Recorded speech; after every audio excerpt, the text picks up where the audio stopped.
Bonjour à tous.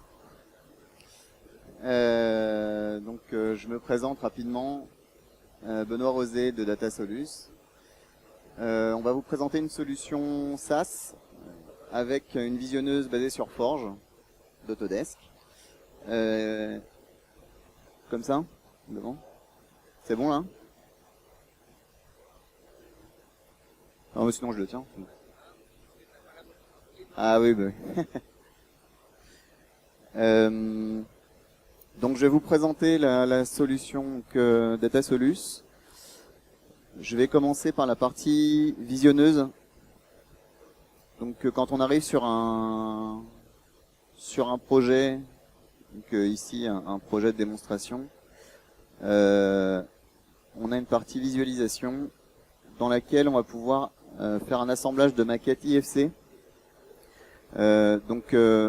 Déjà pour resituer un petit peu la plateforme, c'est une plateforme qui est vraiment dédiée pour la maîtrise d'ouvrage, qui va lui permettre de voir l'avancement de son bâtiment, de stocker aussi tous ces documents, donc on verra après l'aspect GED par la suite, et aussi donc de faire des assemblages avec les maquettes, toutes les maquettes IFC via Forge. Donc je vais prendre un assemblage, par exemple celui-là. Donc là du coup, ça envoie toutes les maquettes IFC dans Forge.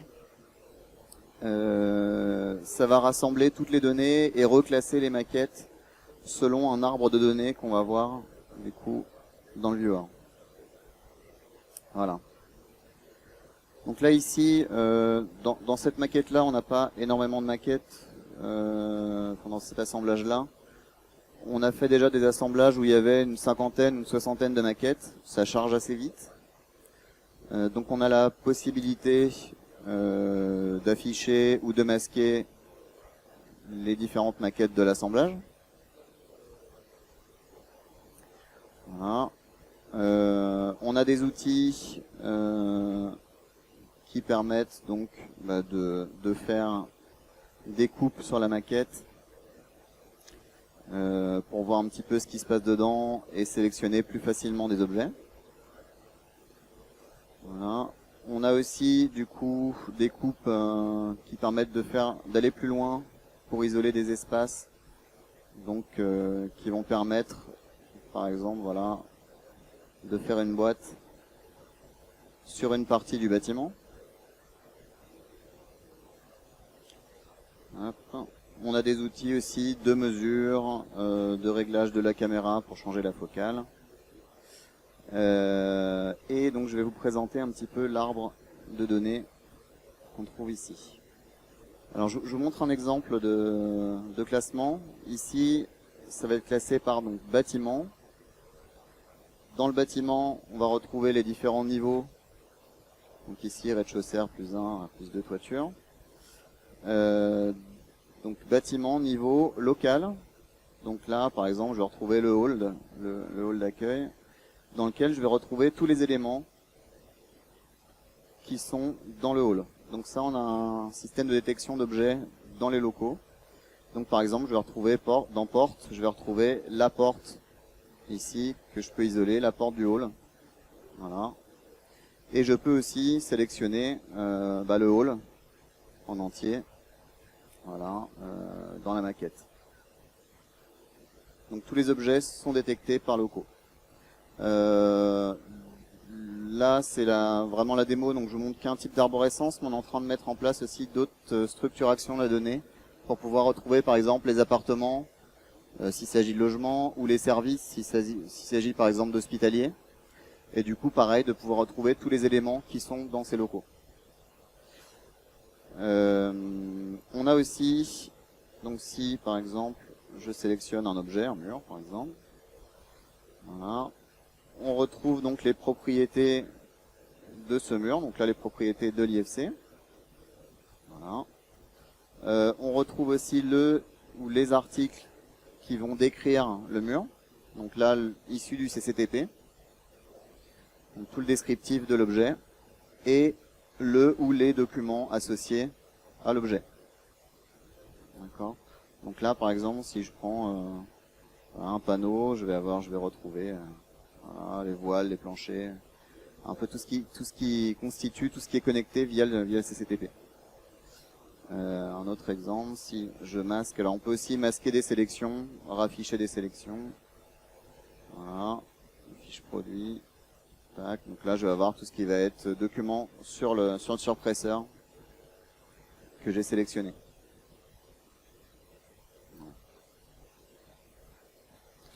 Donc tous les documents qui sont ouverts là sont stockés dans la GED que je vais vous montrer. Là, pareil. Hop, si je prends un plateau, je vais avoir le descriptif du plateau. Donc la partie GED, donc là j'étais dans la partie visualisation, la partie GED, donc il y a la partie document. Donc c'est là qu'on va retrouver tous les documents qui sont de la conception à la réalisation et les documents de maintenance aussi. Donc nous les projets on les stocke on stocke tous les éléments du projet du début à la fin. Et du coup la GED va vous permettre de pouvoir filtrer par exemple par bâtiment, émetteur, lot, niveau, phase, spécialité, type de document. Donc par exemple si je ne veux que les fiches produits ou autre chose, ou les permis feu, je vais pouvoir isoler ces types de documents. Donc ça va filtrer, voilà, du coup j'ai que des PDF.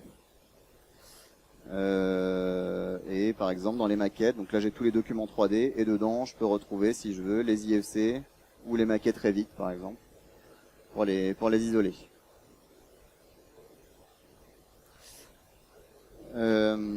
Donc tous les documents qui sont dedans sont consultables directement via la GED. On a la possibilité de réviser des documents. Donc tous les documents sont stockés et rien n'est supprimé. Tout est archivé sur la plateforme. Donc là par exemple ce fichier Revit qui en est à 3 révisions, je peux accéder aux différentes révisions qui ont été faites. Je vois à quelle date, quelle heure ça a été fait, par qui, et je peux, si je veux, télécharger le doc.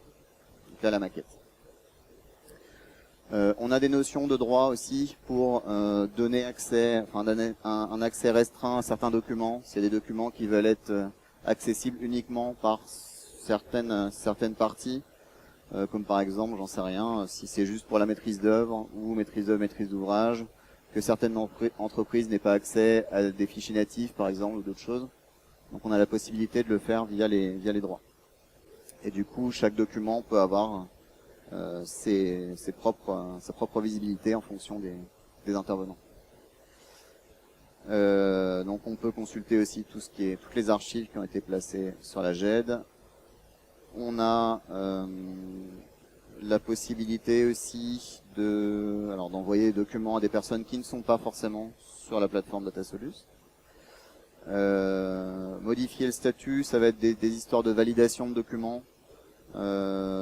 Pour définir si le document a été par exemple vérifié par le lead manager ou pas vérifié. Et on a la possibilité donc de réviser, d'archiver, modifier la nomenclature. Donc si on s'est trompé dans l'affectation des métadonnées du document, on a la possibilité de le changer. Sachez que toutes ces métadonnées là, contrairement à beaucoup de GED, elles sont paramétrables par les utilisateurs. Donc c'est pas quelque chose de fixe, de rigide.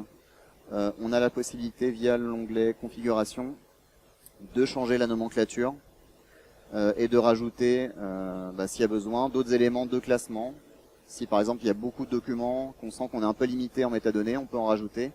Et on peut créer des sous-métadonnées. C'est-à-dire qu'on peut créer des enfants. Par exemple, j'en sais rien, pour le niveau. Si je veux faire une métadonnée niveau supérieur dans laquelle je veux avoir niveau R+1, R+2, R+3, j'ai la possibilité de le faire. Donc de créer des enfants comme ça, qui vont être connectés à la métadonnée supérieure.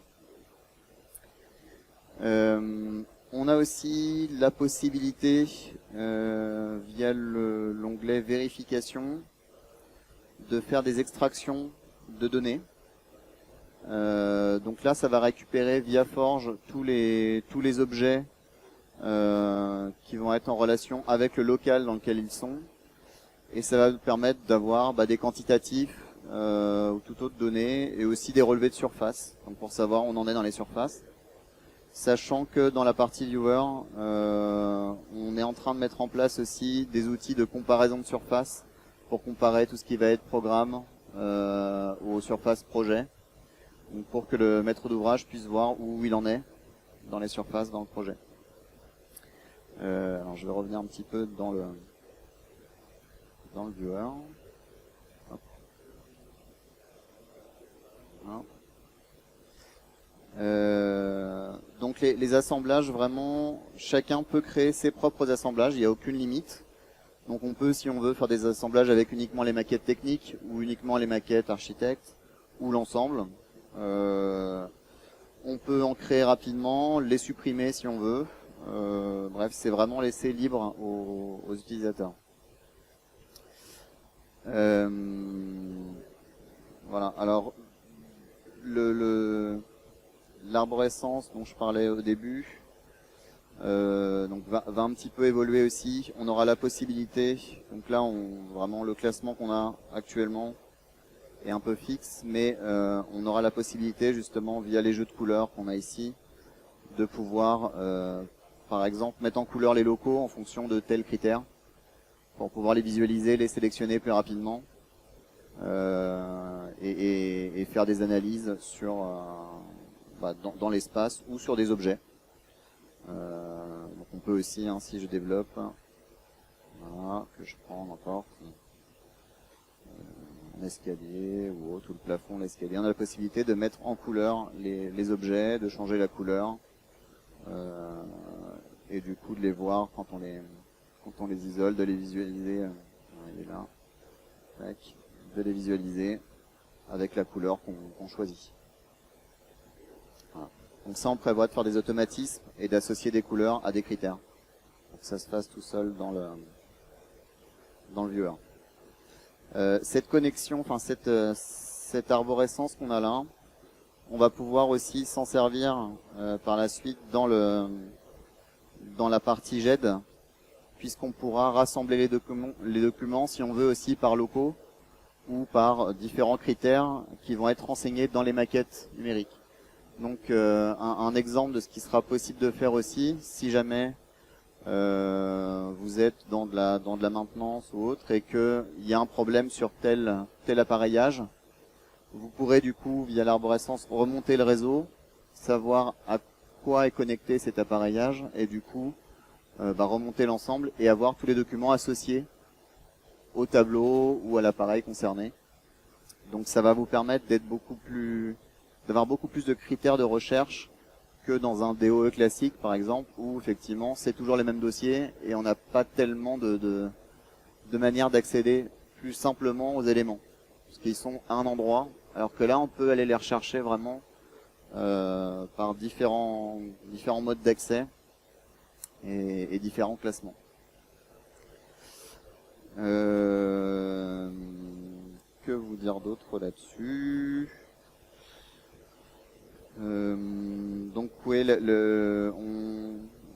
d'autres outils aussi qu'on est en train de mettre en place, ça va être tout ce qui va être validation type visa, qu'on a pour l'instant sommairement, mais qu'on est en train d'améliorer et pour avoir vraiment des circuits de visa sur l'ensemble des docs. Donc voilà, mais vraiment là l'objectif aussi c'est de vous montrer un petit peu la partie viewer, donc basée sur Forge. Et effectivement cette liaison entre la GED et donc la gestion de documents et la visionneuse. Voilà. Si vous êtes intéressé, que vous avez des questions complémentaires, on a un stand dans le village de la SBA. Donc n'hésitez pas à passer nous voir. Voilà.